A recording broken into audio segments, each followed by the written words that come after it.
right, Rick. Debo and I were scheming behind your backs once again. We made up a new rule about the top 5 rookie performances because it was basically the same players each and every week.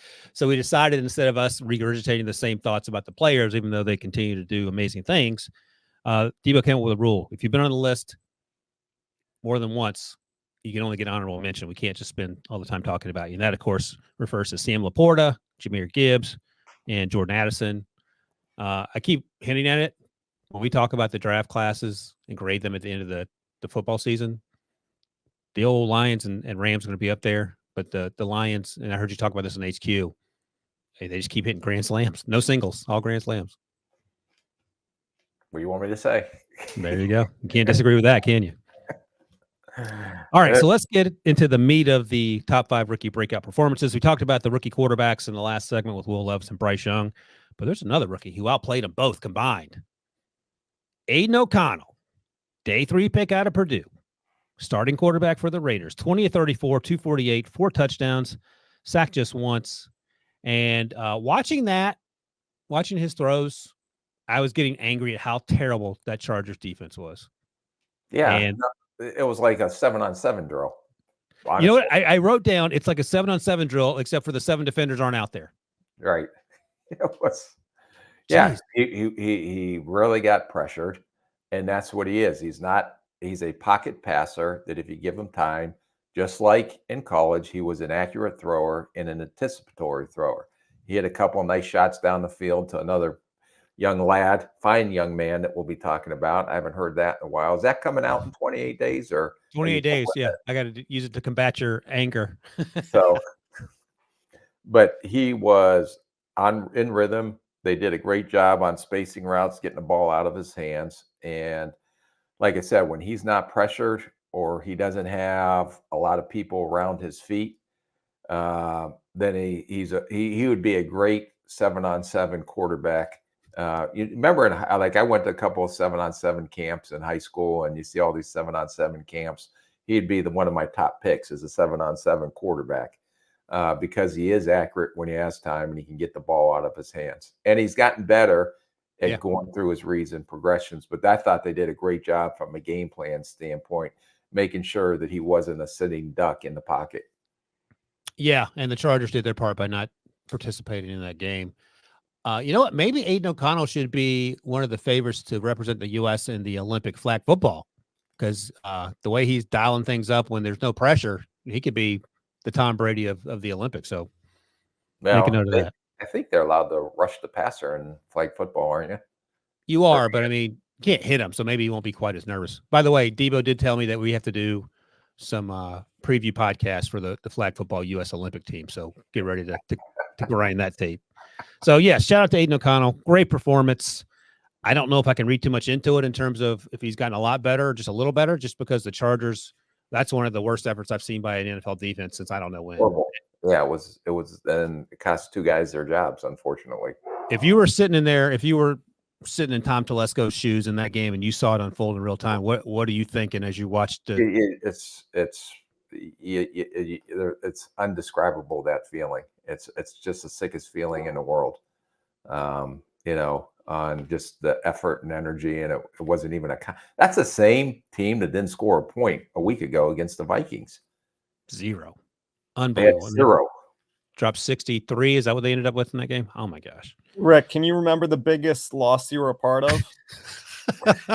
I mean, like an ass whooping like that? Yeah. I'm probably not 63 points, but I don't have an immediate answer, but I can do some digging. I thought Debo had some Eagles game that he wanted to bring up. Well, I would say that game you brought up earlier.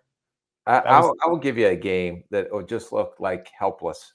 It was my first year as a vice president of player personnel in Minnesota, and Tom Brady and the Patriots came in, and Tom Brady, it was like, I don't know what that final score was. I can't remember. It was back, I believe, in the 2007 season. But it was like watching a 7-on-7 tournament. We couldn't stop anything. And it was just, my neck was so sore because I was like watching a tennis match, how fast it went up and down the field on us that night. You want to hear something funny about that game? I remember that game. It was a primetime game. It was 2006. And I know that because Who was the first-year defensive coordinator on that Vikings team? Mike Tomlin. So 2007, he gets hired with the Steelers. I was at training camp, and I was talking to him there because we went to William Mary together. And did you let him know that you know me? Did you say, hey, you know Rick Spillman? I'm Not going at to the work time. with him on a podcast 20-some years from now. I told him that. I told him that we worked together at Ohio State Pro Day when you didn't introduce me. He seemed happy about that. But I talked to him at that Steelers training camp, his very first training camp as head coach. And I actually said to him, I said, hey, let me ask you something. So what happened? I literally said, what happened in that game against the Patriots when you guys didn't seem like you had a chance? I don't remember what the score was that game. And he said to me, sometimes you just don't have the players. That's literally what he said. And you didn't know, like, to your point, like, you feel helpless. Like, there's nothing you can do in that moment to stop Tom Brady if you don't have 11 Pro Bowlers out there to stop Tom Brady. And that's what happened in that moment. And it was 60 minutes of tough football. Because I was thinking about, okay, what do you do? How do you solve it in the moment? And there are no solutions unless you have a time machine or something. Yeah, no, you just sit there and you just take your beating. Yeah, you know, and that's funny. That's the game. That's and funny.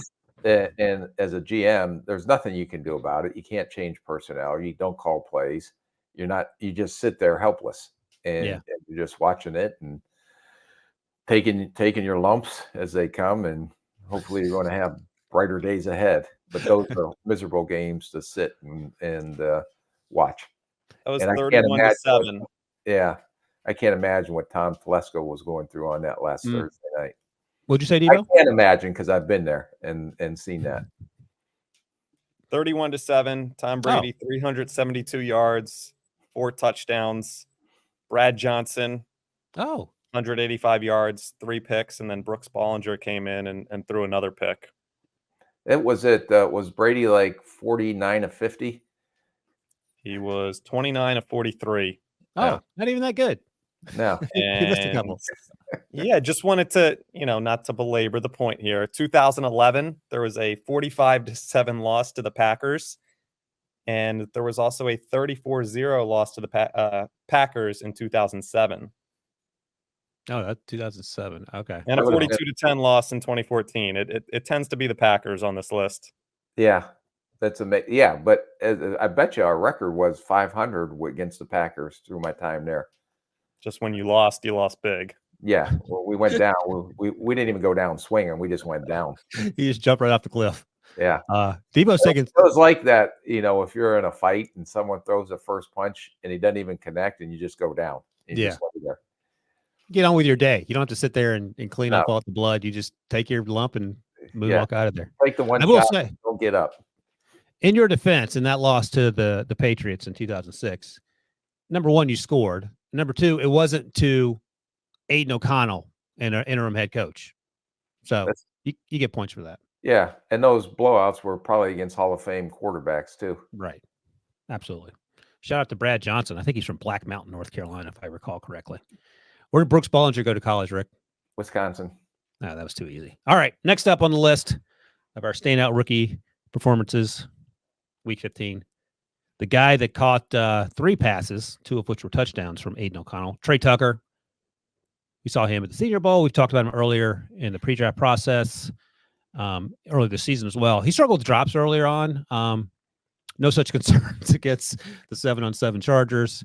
3 catches, 59 yards, 2 touchdowns, wide ass open on both.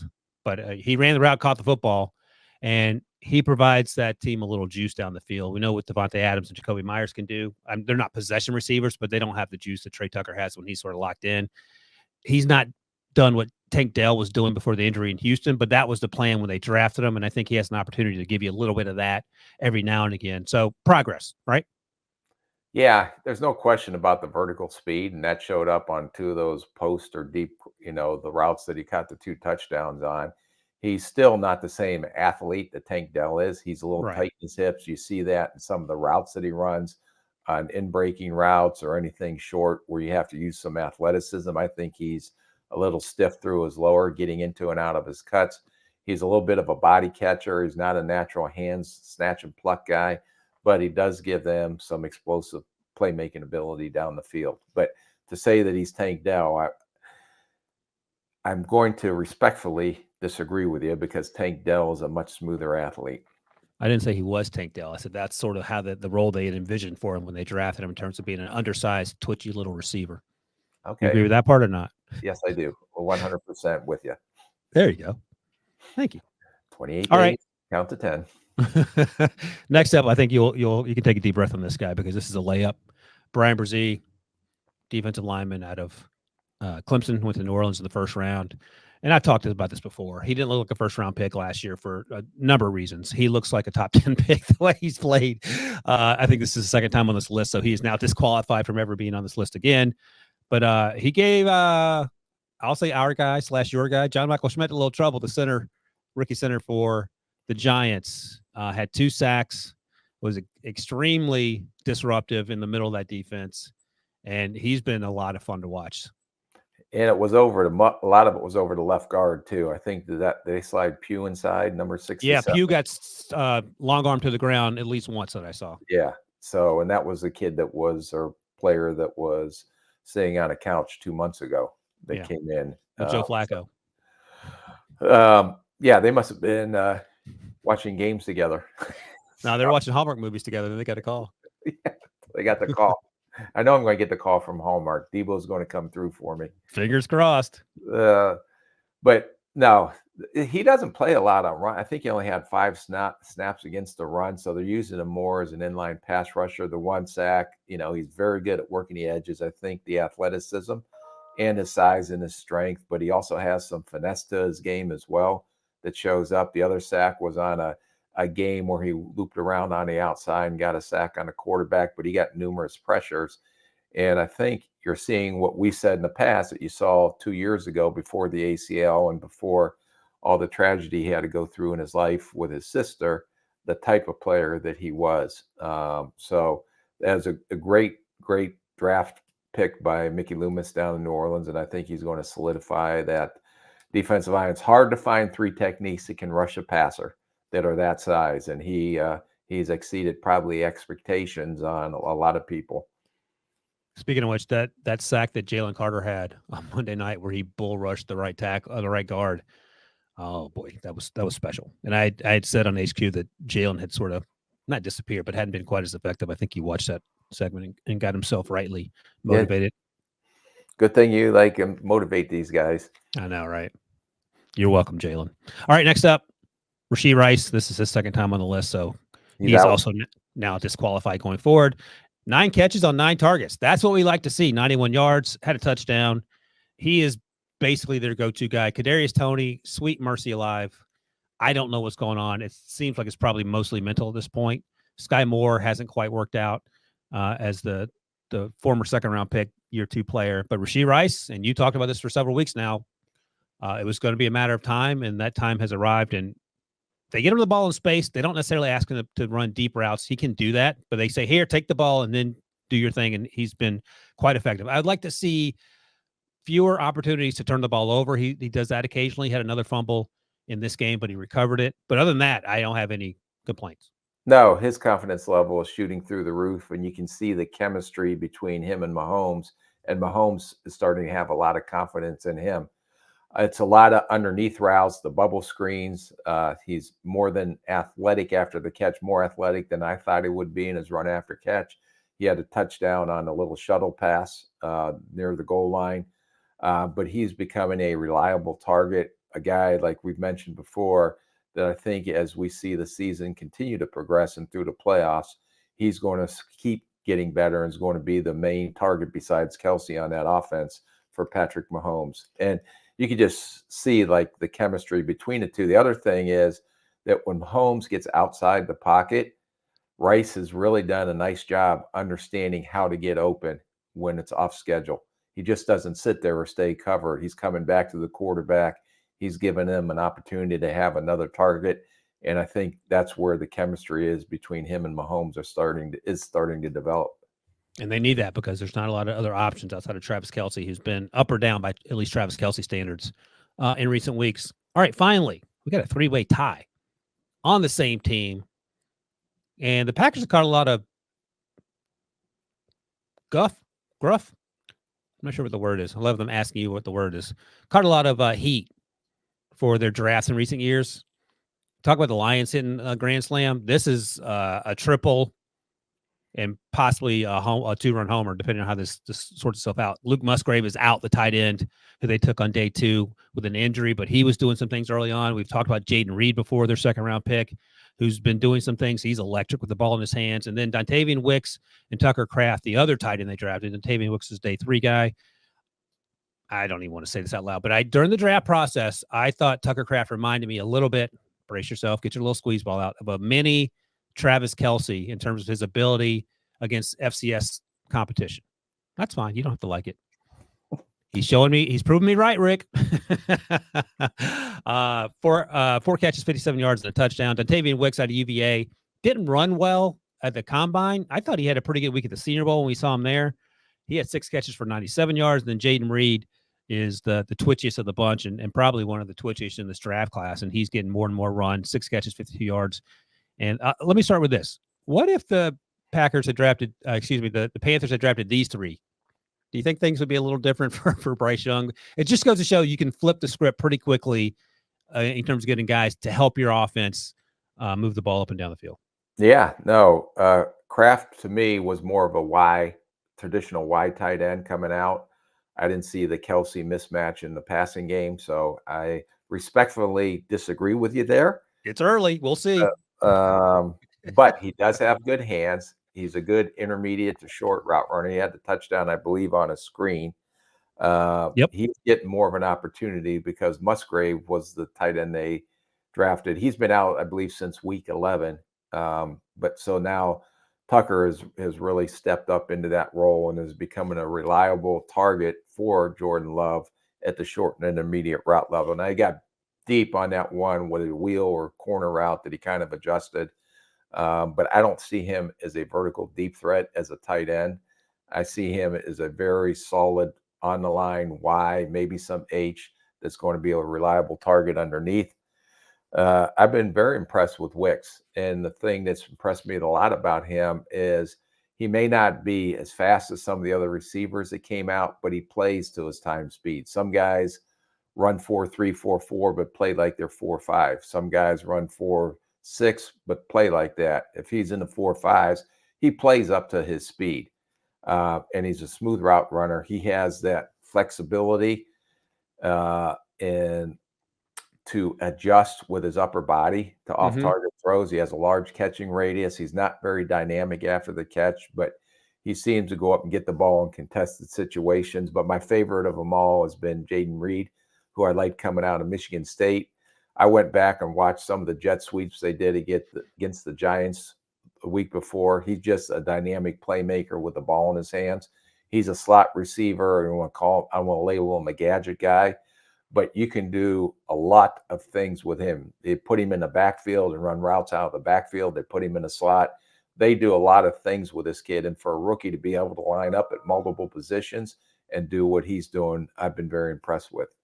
Yeah, a couple things. Wicks also showed an ability to rack up the yak, like run through arm tackles in the open field, which is, you need to do those things if you're not going to be incredibly dynamic. And with Jaden Reed, something that I kept noticing is that they put him in motion to help get the leverage off the line of scrimmage. And that's, I keep talking about Bryce, but you just see the static offense they run there. And this is a silly question, but both second-round picks. Who are you taking in a redraft, Mingo or Jaden Reed? Reed. Yeah. I liked Reed ahead of Mingo in the process last year. All right. I just want to get you on record with that as well, because it always comes back to Bryce. So, yeah, great job by the Packers. I'm actually looking forward to doing this, grading the rookie draft classes, because there have been a lot of good ones. In fact, I don't even know if there's been one that I'm like, oh, this is terrible. A lot of rookies were performing this season, in part because of need, in part because they're playing well. But that's something on the to-do list. All right, Rick, that's all we got.